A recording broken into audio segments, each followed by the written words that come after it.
Hello, and welcome to Conversations with Reverend G.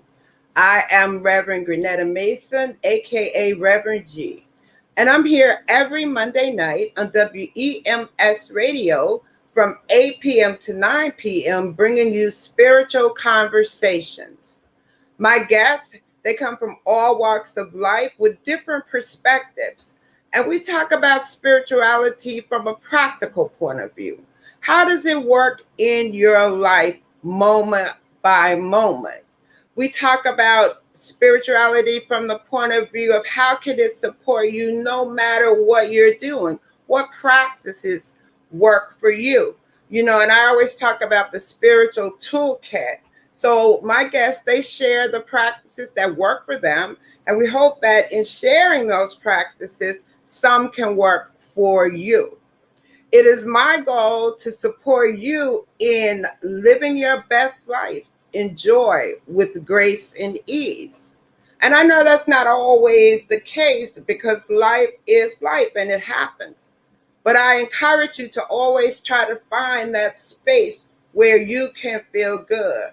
Find that space where you can shift and find a practice that may also support you in moving to that place of peace. My guest tonight is Tiffany Nelson. Tiffany is a HR professional. She's also a transformational coach, personal and professional coach. Tiffany is like many, many things. I am going to have Tiffany come and share with us tonight some of the things that are in her heart and some of the things that mean a lot to her so that she can share with you. You can find me also every day on Facebook as Reverend Grenetta Mason, on Instagram as Rev Grenetta, and also on YouTube. Let's get Tiffany in here and talk to her. Hey, Tiffany. Hey, Reverend G, how's it going? Great, great, great. How are you? I'm well. I'm Good. well. I introduce people and I give all their titles, right? But then I was like, well, introduce yourself. What's the essence of Tiffany? Who do you want them to know who Right. you are? And there's so many aspects. So I just cut it down and I'm sure we'll get to, other parts. So introduce yourself, Tiffany. Well, I'm Tiffany. I am a HR professional. I am a personal transformation coach. I am a mentor. I am a professional development coach. I am a diversity, equity, and inclusion practitioner. I do a lot. I'm a golf coach. Okay. Um, You're a mother, right? mom. I'm a mom to a rock star 12-year-old, almost 13-year-old. So Yeah. that's fun. And I'm a friend. Yeah. That's nice. So I think the first thing that comes to my mind is let's talk about your professional career because I know you've been building 20 years in this profession from so many different industries. Mhm. And I know now it's a different time, right?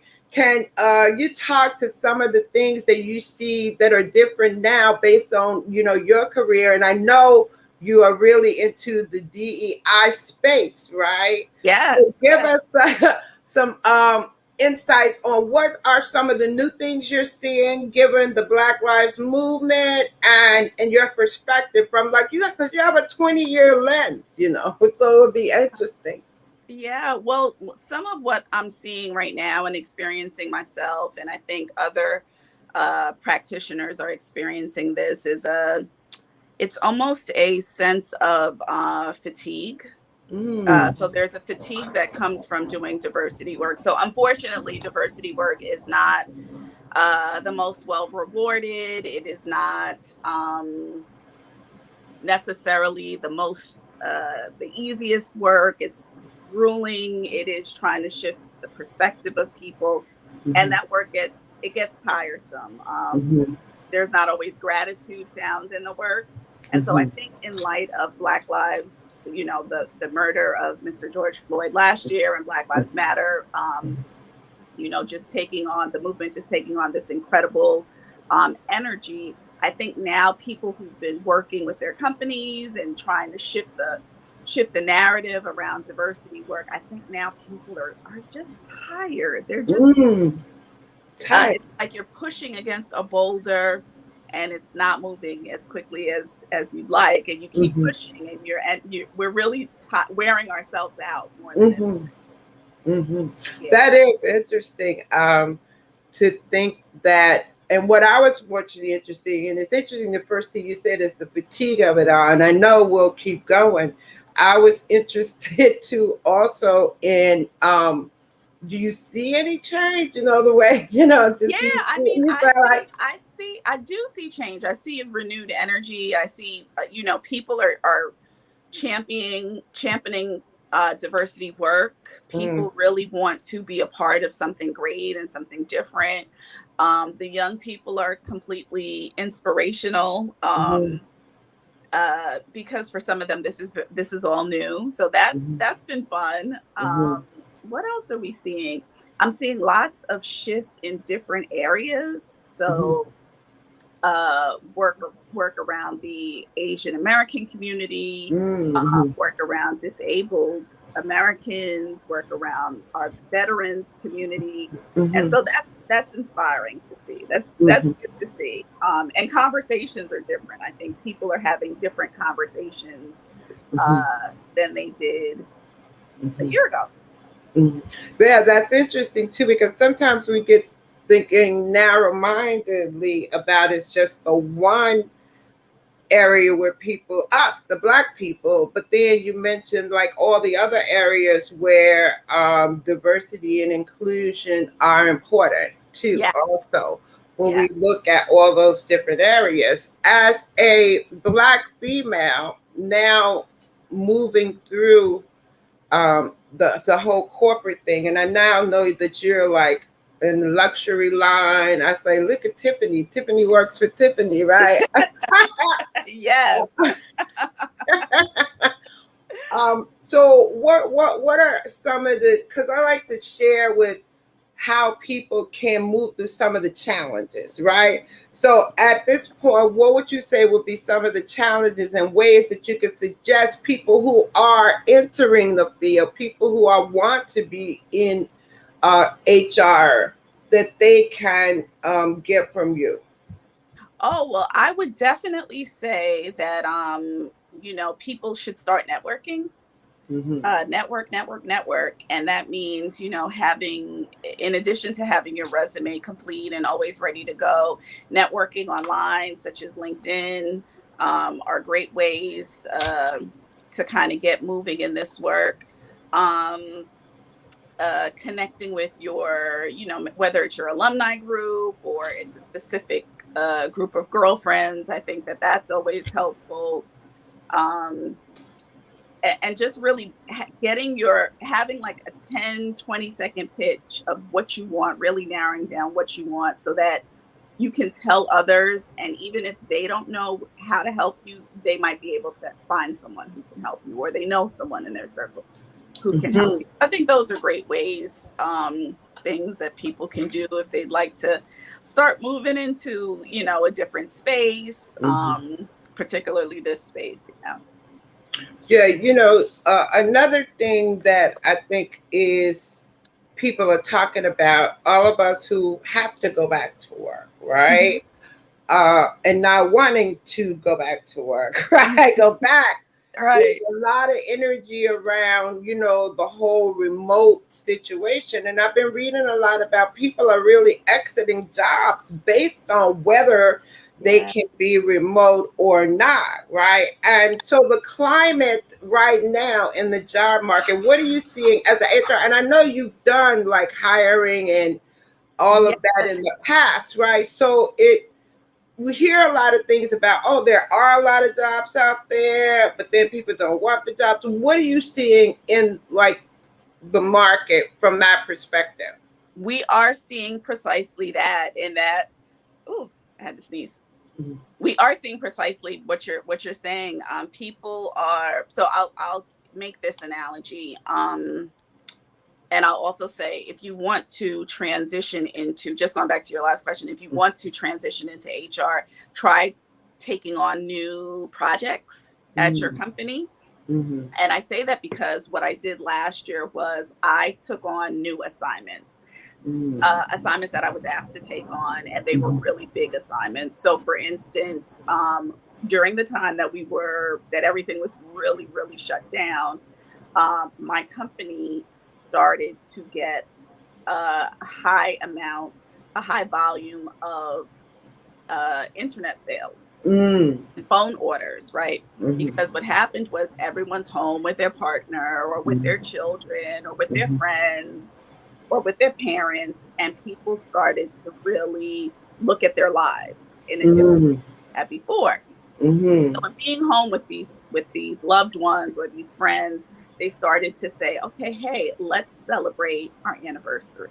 So anniversary rings, or let's celebrate this birthday. So we're going to buy a necklace, or let's do these different types of things to commemorate the norm, the regular day. Because all of a sudden the regular day is really special, right? And so they hadn't thought that before. So because people were staying home and doing that, our sales went through the roof. So what happened was, even if we didn't work in the department to do phone sales, they asked people, hey, could you help? Like, you already know the brand, you already know the product, and getting trained on working phone sales is not that difficult because we already have the other components.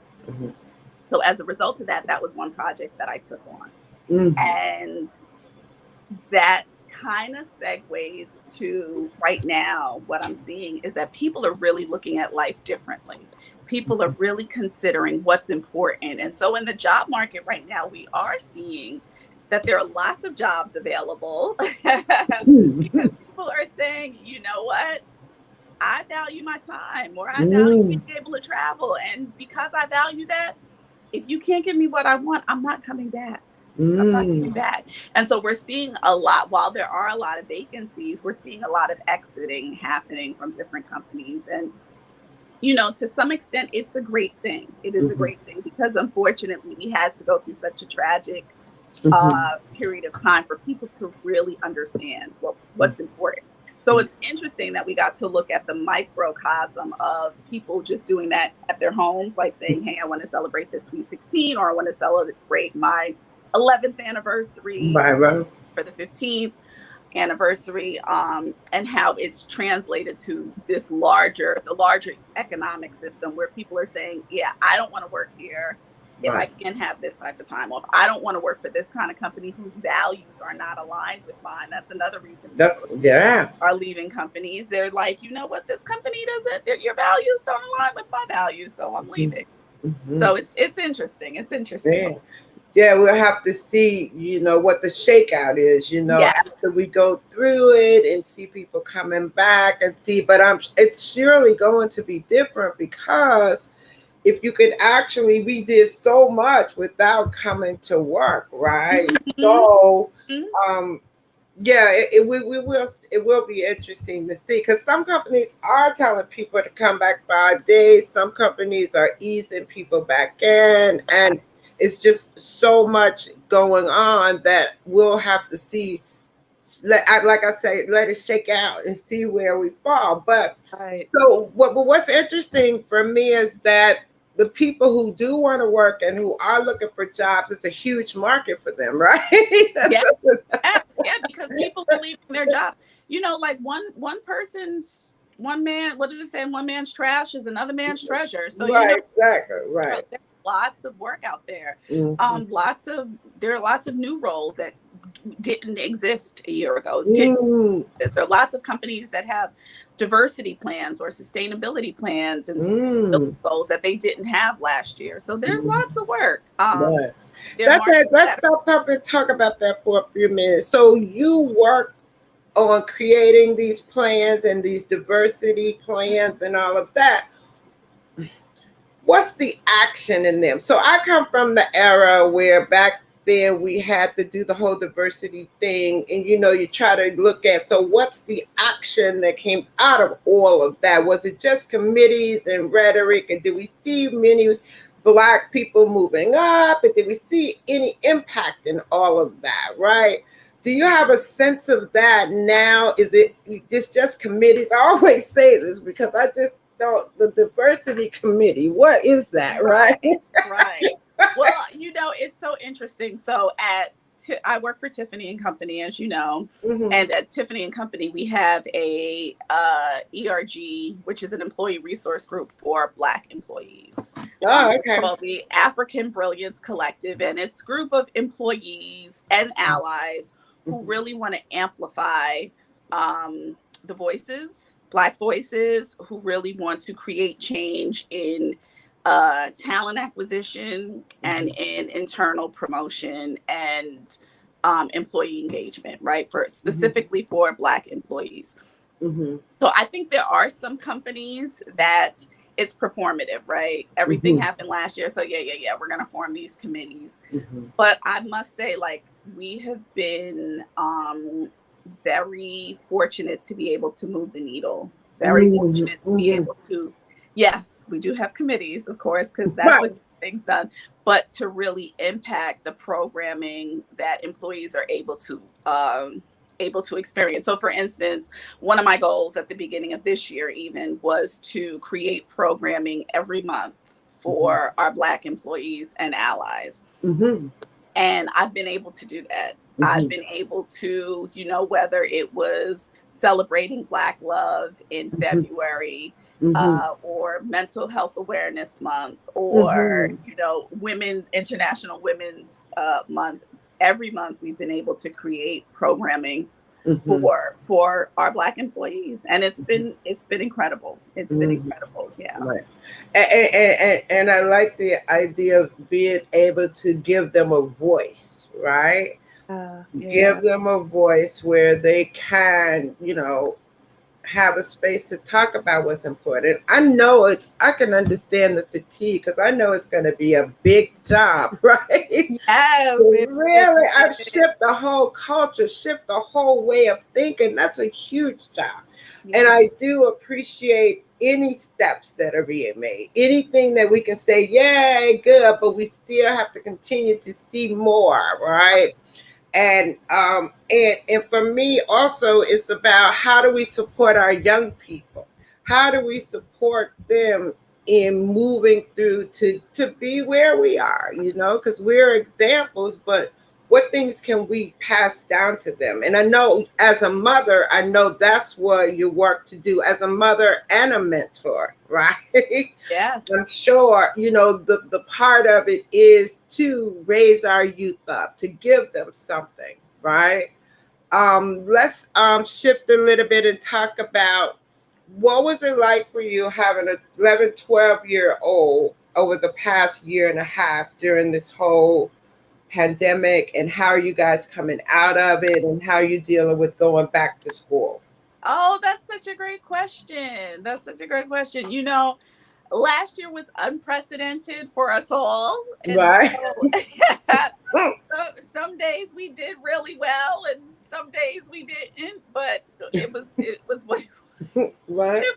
We made it what it was. So I love the idea of engagement and just activities and spirit and community building, and I love it not only in my professional life but personally also. So being at home with my then 11-year-old, it was creating a spirit week at home. So yes, like there were some days where she barely wanted to get up, and we tried to do exciting things. So one day might have been crazy sock day, so we're gonna both put on crazy socks. One day was superhero day, and so we both dressed up as our favorite superhero from whatever. There were I created nights where, let's say on a weekend, we would pull an all-nighter watching Marvel and back to back, and we'd stay up until 5 o'clock in the morning.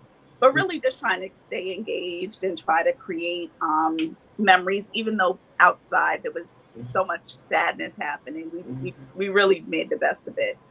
And just thinking about, with everything that happened that started the whole real big uh, energy around Black Lives Matter. When I first saw the video of the murder of Mr. George Floyd, I was shocked, and I couldn't show it to my daughter.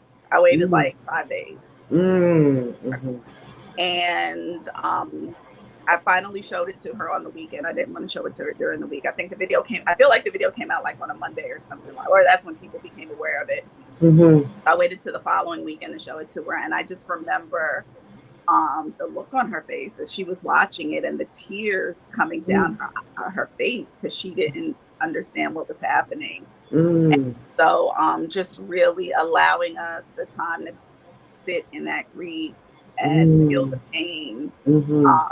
But then knowing next we got to do some work, and she's been ready to do work. And we talk about how there's a job for everyone. I always tell her that there is a job for everyone, whether we're at home, whether we're at school, whether we're in the office, everyone has a job. So we talked about how, the things that we could do, could we go march? That could be a job. Could we talk about it with our friends? That could be a job. Could we bring it up at school, at work? And so it's been exciting to do that type of work with her. And so she's aware of everything that we're doing. And now we're transitioning back to going to school. And it's a little different this year, but we're excited. Okay. There are some things that we'll keep, like I'll probably do an all-nighter again, Yeah, okay. Those things were fun. And it was really nice to discover fun things. What I thought of this, we always think about, you guys really enjoyed those moments, and you bonded and you took advantage of the time. Had it not been for that, those moments would not have been. You went off to work, she would have been off to school, right? And you wouldn't have to have been so creative. So when I see you smile and think about it, although there was a lot of sadness going on all around us, you were able to create some joy with her. You were able to keep her positive and motivated throughout all of this. Yes. And I wonder, as a parent, having to show your 12, 11-year-old all that, and having to explain it to them and be with them around the whole murder and all that must have been challenging also.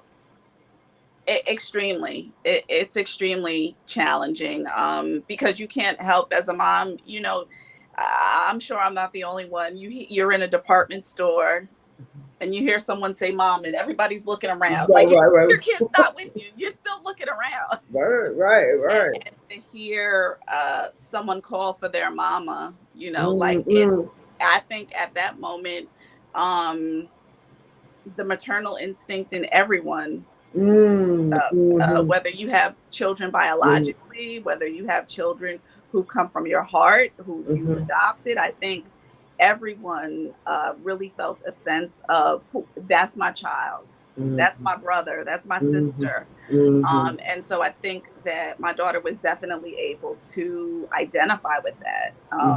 There's not a time that she calls for her mom and her mom doesn't come. And so it's been really interesting to think about it. And I see the way she's different, unfortunately, and fortunately.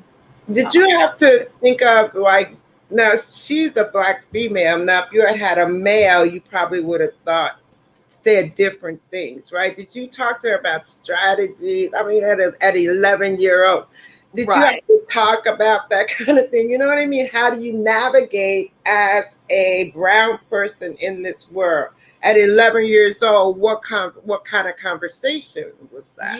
Yeah, we definitely had conversations about strategy, about even at home, why it's so important, why I stress to her, you have to be obedient. You have to follow my directions. It's for a reason. If I can't trust you to follow my directions at home, then you're not going to follow directions when you get outside. Your defiance could get you hurt. Your defiance could, in fact, get you killed. And so that was a struggle. And then also the conversation around, her dad is a Black man, and her uncles and her grandfathers. And I tell her, like there are times that I worry, like, is my dad going to come back home? Is he going to be safe? Is he going to be safe? So yeah, we definitely had conversations like that, and we continue to have those conversations. Yeah. So give us idea of what your spiritual journey has been, right? Did you grow up in church, and how has that been over the years, and where you are now on that journey? So yes, I did grow up in church. I grew up going to the church around the corner from my parents' home, and it was Mount Olivet Gospel Church, and it was a mid-sized Pentecostal church. And it's funny, one of the things that came out of this time of pandemic was, like I said, creating community. So I created a Zoom call for all the people that I knew growing up, that we all went to the same church. And so every couple of months we have a Zoom. We have it on every fifth Sunday. We always have a Zoom call. And it's just a way for us to check in. And so it's interesting that these people they were a part of my spiritual development as a young person, and as a not so young person now, they're also a part of that. And then more recently, and specifically since in the last year, while I haven't been going to church really, my spiritual practice has always been prayer. It's always been a devotional of some sort. It's always been reading. It's always been meditating and journaling. That's pretty much what I do just about every single day. If not all of those things, some of those things in some recipe I do regularly. And then in the last year, I was a part of a prayer line that was really impactful. And I enjoyed that. It was every day praying at 7:30 in the morning, rain, sun, sleet, whatever was happening. And I'm starting to shift away from that right now. But I love a good spiritual practice. And you and I have spoken about this. Right. As you were talking about praying, what came to mind is like how using prayer. How do we use prayer, right? So we wake up in the morning and we will have a routine where we will pray, or we would, like the Muslims, pray 5 times a day, right? So people during Ramadan, so different practices of prayer, right? And what I talk about, and I know prayer for you was one of your spiritual toolkit practices. Absolutely. Talk about how prayer has supported you. Can you give us some instances where you've used prayer and you have said prayer is what got me through this? And I'm sure there are many, right? Yeah. And also there are many. And Right. it's also, I don't want to leave the message that prayer is only for when things are bad. Right. So Exactly. I love prayer.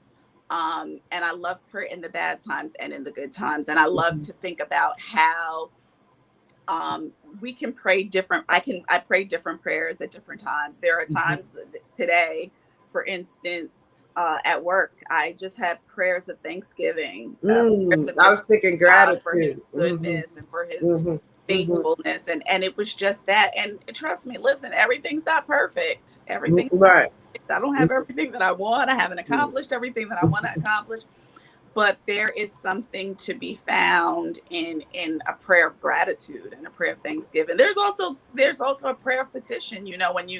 When you're asking God for something big, or you're asking God for or anything at all. It doesn't even have to be something big.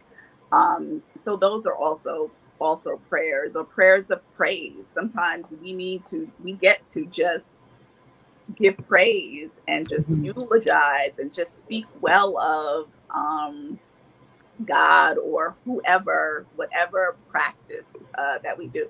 And I love that you mentioned about, Muslims praying 5 times a day, because even that is such a beautiful practice, like really committing yourself to a life of prayer, committing yourself that prayer is just it's as regular as in your life as eating or breathing or going to the restroom. I love that. I love that. How and I'm gonna shift to the kids as I usually talk about in terms of how are you raising your daughter in terms of spirituality, Christianity. I don't know. I know we're not going to church, but you were going to church, and how is that? It's well, I've raised her, with similar practices. We spend time together in prayer. I expose her to praying. I expose her to journaling. I expose her to meditation. I expose Okay. developing her own practice. Right. Because I think what I wanted to add to that was different from how you were raised in, right? Right. And then I heard you say it with the meditation and the journaling, because I think we went to church, we did the church thing, but we weren't introduced to those parts other than prayer for me. And I did meditation maybe when I was like, I found this transcendental meditation one summer, maybe in 11th grade, and I used to sit there and practice it, right? And not knowing that that was like what I'm doing now, right? But I stumbled upon that, right? But our traditional way we were trained, was it's very different than what the kids have now, if you choose, and I've made those choices. And when you think about transcendental meditation, I even like giving my daughter a mantra or having her have affirmations. You open up our bathroom, the mirror, our medicine cabinet, and there are affirmations inside, or on the refrigerator there are affirmations. On the mirror, I'm looking at the mirror right here, and it says, I forgive myself, I am enough, I'm worthy. And I think those are all parts of having a spiritual practice that I've introduced her to. Some things she likes, some things she doesn't. Some things work well for her. And I think the great thing about having all of these tools in your toolkit is that you don't always use a hammer. Sometimes you need a wrench. Exactly. Sometimes you need a Phillips screwdriver. Sometimes like there are different tools, and you use the ones that work for you. One of the things I'd like for you to talk about is, I know that you and Kennedy do this traveling thing together, right? Yeah. and it's really exciting when I see how you engage her in different things. And the whole traveling thing and the games is really nice. Talk to us about some of the places you've taken her and the impact that you've seen this traveling, it's had on her. Yeah. So traveling is, it's a currency that I have wanted to give her for a long time. I've given it to her since she was young. Because I think that when you travel, there is a knowledge and a resourcefulness, and you're just open in a different way than people who haven't had the opportunity to travel. And so we've gone lots of places. We travel here in the country.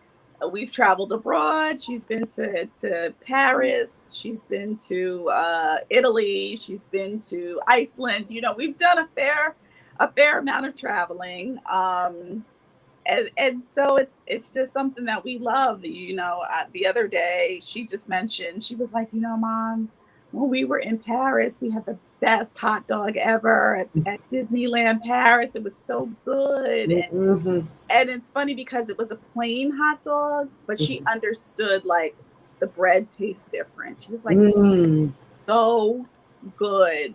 She was like, this doesn't need anything on it. Mhm. Like, this is, and those are the things that I want her to understand. Or also even, when we were in Italy, we were at the Vatican, and I was explaining some of what was at the Vatican, some of the art. And I was telling her, which is one of my dreams and one of my hopes for her. Mhm. I said, I want you to love something so much that you're willing to commit your life to it. Like, Mm. I tell her, I'm like, Michelangelo did, like, he loved his work. Like, Mhm. you want to love something that much. And so Mm. she really gets it. I think she gets it. Yeah. That's pretty cool. Actually teach a traveling workshop together for a hostel here in New York, Mhm. based in New York, but it's throughout the country, throughout the world. It's a traveling workshop. Yeah, we talk Right. about traveling with children, and Mm. how you can do it and how you can budget to do it. Oh, okay. We give tips and Mhm. tricks on travel. Yeah. Okay, yeah, I have to check that out. I'm gonna have a grandchild soon, so I'm gonna need some traveling tips with kids, right? Yes, yes, absolutely. Absolutely. Wow, that's really good, and I like that you're exposing her to a lot of things. So it's like giving her so many options to choose from, Mhm. right, and what she wants to do. So that's really great that And you're fortunate. actually, what you said is so profound in that, like right now, she's not here because she's traveling with her grandparents. Mm, So even you saying that, like, yeah, that's going to be your grandchild traveling with you. yeah. And I love that. That's so exciting because even that, her grandparents have a different lens than my lens. And Hmm. interesting. Yeah. It is. Um, let's shift a little bit and give us some insights into your transformational coaching. I met Tiffany at Momentum. We're like, but when I was looking to Tiffany, I think we've coached like 3 times together, right? Yeah. When I Yeah. was looking Sure through, have. I was like, oh my gosh, she's here, right? Yes. So what can you share about your momentum experience that you're taking now into your own practice? Because you do personal development Mhm. and all of that. Share some of the things that are important for you that you're using to support people. Well, we've learned so much. No, we did. Coaching. We've learned so much in going through the work ourselves, but also in coaching. There's new revelation that we get. We're always students. We're always learning. Right. And I think Exactly. the biggest thing that I've learned is to go into everything eyes wide open, hoping to learn something. Like, what is this here to Mm, teach me? mm, Even in difficult situations, that's the question that I ask. What is this here to teach me? So I think that's mhm, something that I've learned. mhm, And just also understanding that, people just do their thing, and we get to love them and be loving and forgiving and extend grace where mhm, needed. And I think that's something that I bring into my practices now, mhm, whether I'm doing professional development and understanding, hey, everyone's resume doesn't look the same, everyone's pitch isn't the same, and mhm. how we get to work together to refine things and make things different. You do this I work at Tiffany, or is this on the outside where you're working with people? You have your own company? Oh no, I do this at work. I do. Oh, okay. In Okay. fact, I'm working on a professional development series right now, where we're mentoring specifically people of color, specifically Black people, Hmm. and it's been incredible. It's been so much fun. Hmm. I'm learning a lot. Also, Hmm. I do mentoring for my alma mater, New York University. So I love mentoring. Each year, I have students that I mentor Hmm. for the entire school year at NYU, and Hmm. that's fun. It's an aggressive mentorship program, and I Hmm. love it. I have a great time. That's cool. Yeah. I think I told my daughter 3 times that you play golf and you teach youth how to play golf, right? Yeah. You told me that. Talk about how you got into golf and then how you got to this space where now you're teaching Yes. golf.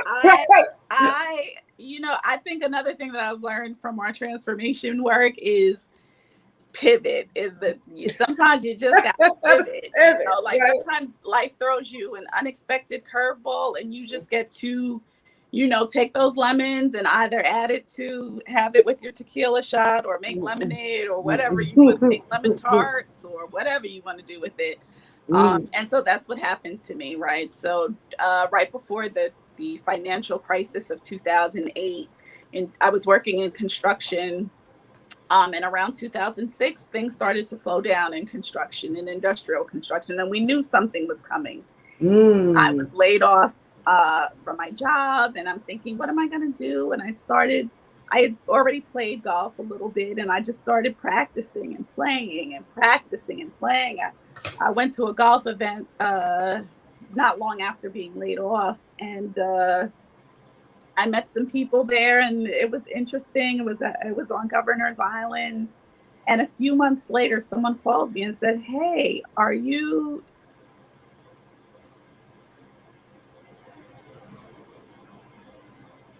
Okay. Yeah. I said yes. And What was the question? We missed the question. The volume. Oh, I'm sorry.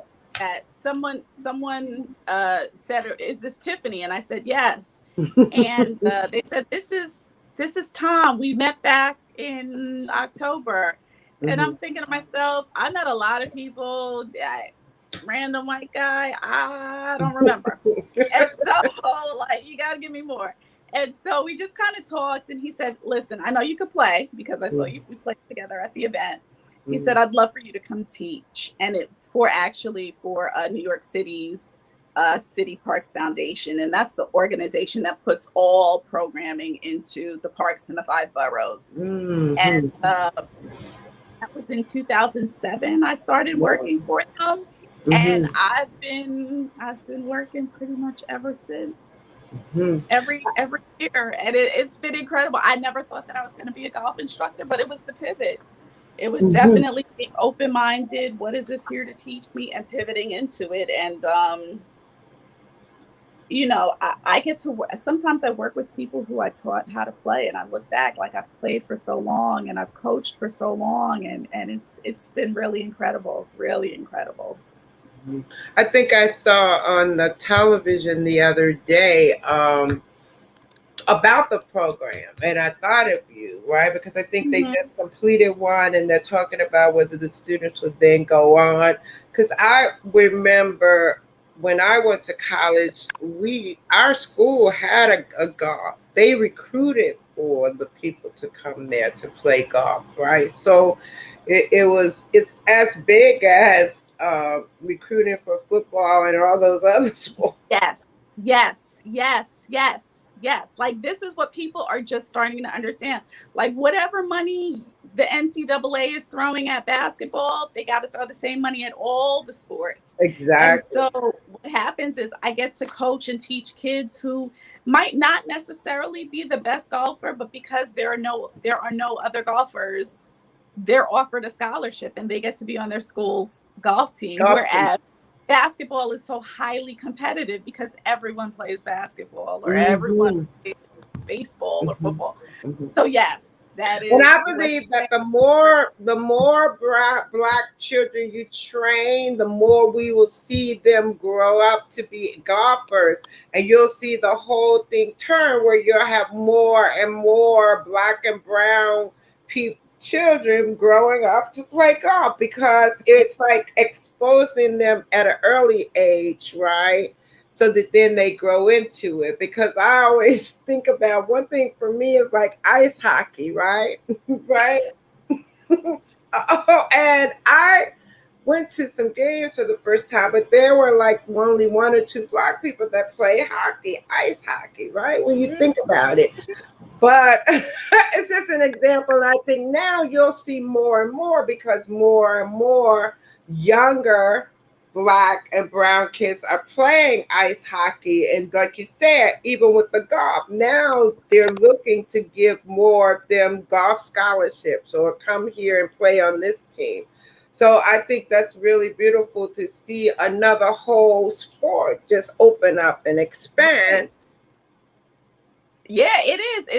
It's incredible. And it kind of ties back to what we were talking about earlier, in that, schools are really understanding that they have to give everyone a chance. And so that Mhm. means that Black and brown people get to have the opportunity to play golf. And it's so interesting that you mentioned ice hockey, because I've really given a lot of thought. Like, that's probably the next thing that I want to teach people how to play. And I'm serious now. I'm Really? serious. So yeah, I'm not even kidding. So the year that I graduated high school, Mhm. the New York Rangers won the Stanley Cup. Mhm. And during my time in high school, and I went to a predominantly white high school, Mhm. like, all the guys at school were into the Rangers. Everything was the New York Rangers. And who Mhm. what didn't cheer for the New York Rangers cheered for the Islanders. And it Mm. was like hockey was a big thing Mm. in white communities. And I've always been interested in, particularly in leadership. And Mhm. so even then, they had an amazing coach, amazing captain, Mark Messier, who's probably one of the most famous ice hockey I saw players. him play. I went to a game where he played, right? Yeah, he was incredible player. He's actually incredible as a leader, and he Mm. actually wants to do work in underserved communities. And so one Mm. of the projects that he's been working on, which I will be a part of, I'm claiming it, is that Go. is in the Bronx. He's actually putting together a ice hockey rink to teach people in underserved communities how to play ice hockey. And I'm Wow. like, golf in the spring and summer and ice I hockey in the fall. talking. Well, yeah. I could do that. Yeah, yeah, I could yeah. do That that. sounds like that sounds like a great combination, Yeah, right? Where that yeah, could really work, right? yeah. And I like that because I always my whole thing is that if you give us an even playing ground, we will excel. The That's right. idea is to level it out, level it out, level it out, and let us get. I mean, and even on the unlevel field, right? We Yeah, still right yes, excelling absolutely. and knocking it Absolutely. out, right? Yep. But give us that level field, we will totally knock it out, right? Oh And yeah. so Oh I yeah. love the idea of like giving the kids something else. You know, they took the arts out of the school, they took the singing out, the dancing out of the school. So where can these kids be creative? And especially if you can't afford to go pay for singing lessons, if you can't afford to go and pay, right? Right. Where is the creativity? How do we get that done? Last week, my guest is she was a violinist and a viola player. Mm-hmm. But we also talked about when she grew up back then, how you could take the instruments home because she was went to a white school. And so they let her borrow the instrument. So how many people do we know play violin and viola? I was like, I don't know anybody, right?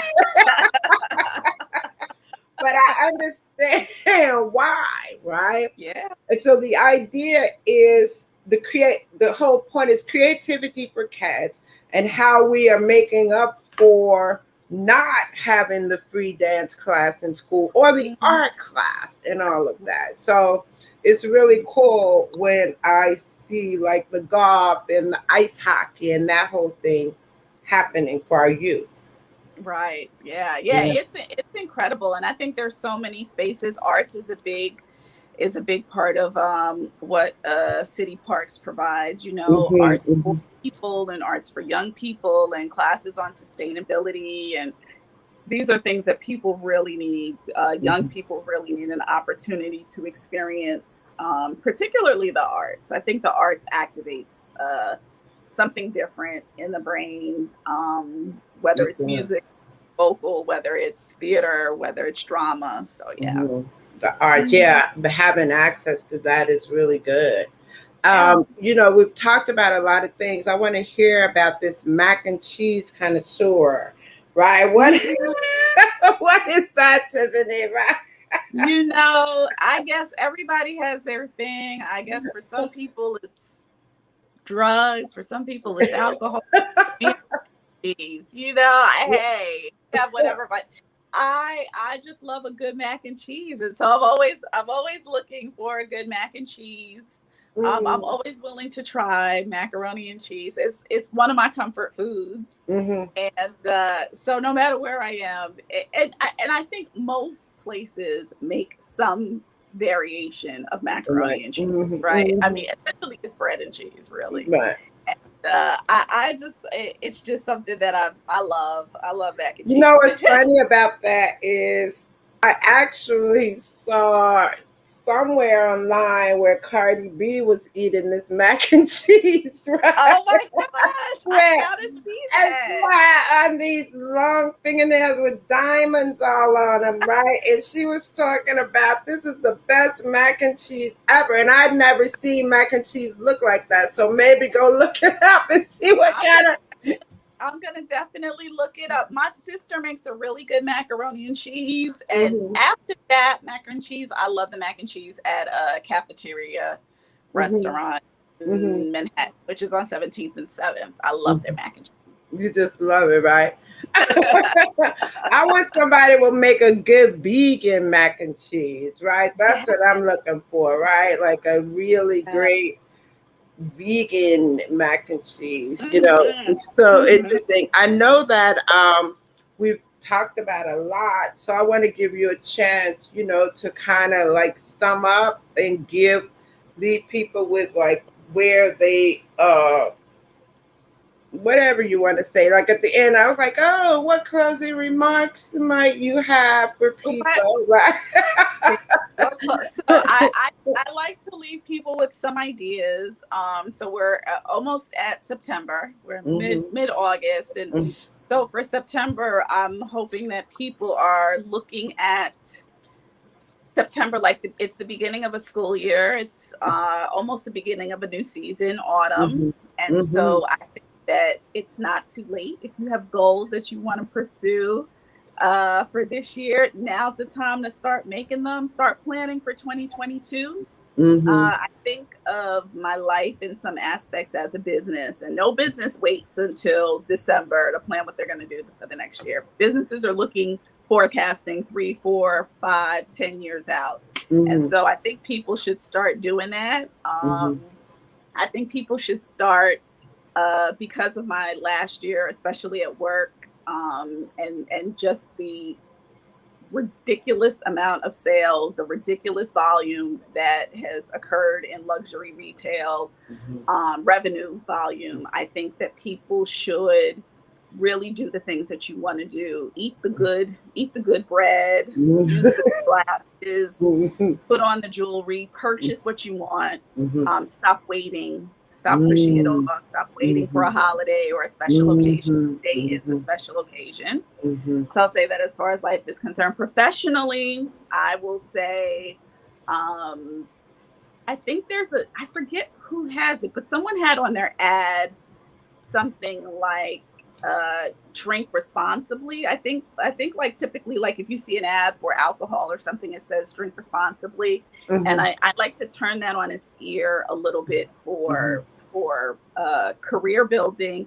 And I would say apply irresponsibly. That means apply for the job that you want. Don't think about necessarily the qualifications, especially women. Women look at a job qualification list, and we think that we need to have at least 80 to 90% of what's being required. Typically, men look at the same list and think that they have about 20 to 30% of what's being asked. I say apply irresponsibly. If there's a job that you want that's in the Netherlands, apply to it. You can move.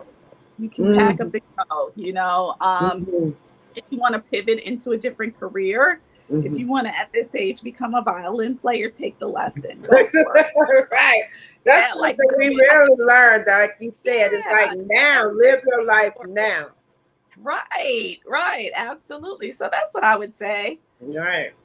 Those are my remarks. It's been really good talking to you. And so we're going to go, and I think your 3, I usually ask people, what are your top 3 spiritual practices? And somewhere in our whole conversation, you talked about prayer, meditation, and journaling. right, or three that you do consistently. But I always like to say to people, there's so many things you can put in your toolkit. And I like the way you said about we may need a hammer or we may need a screwdriver at different points. So with all the different practices that we talk about, we can have many and pull them out as needed, because I believe that spirituality happens all the time. You can use spirituality and have it be a part of your life. Don't make it like Sunday morning, or if you go somewhere, something outside of just being a part of your everyday life. Yeah, yeah. I Yeah. mean, even down to drinking your cup of coffee or Yeah. drinking your cup of tea. The That can be mindfulness. Yes. be mindful. Think about Yeah. where the cocoa beans were farmed, or think about the person who picks the tea leaves. Think about Right. their family. Think about how that tea is transiting to another location. Right. Uh, yeah, so those are, and journaling is my big one. I've been journaling for a long time, for about 30 years. Yeah. It's so interesting to find all those journals too, right? It's a stack of them. I'm trying to I'm trying to declutter, right? And it's just Yes. it's a stack of journals. Yeah. I have about 20 years, more than 20 years of journals, and I am like, woo, I'm hiding this, I'm burning these because I don't want my daughter to read this at all.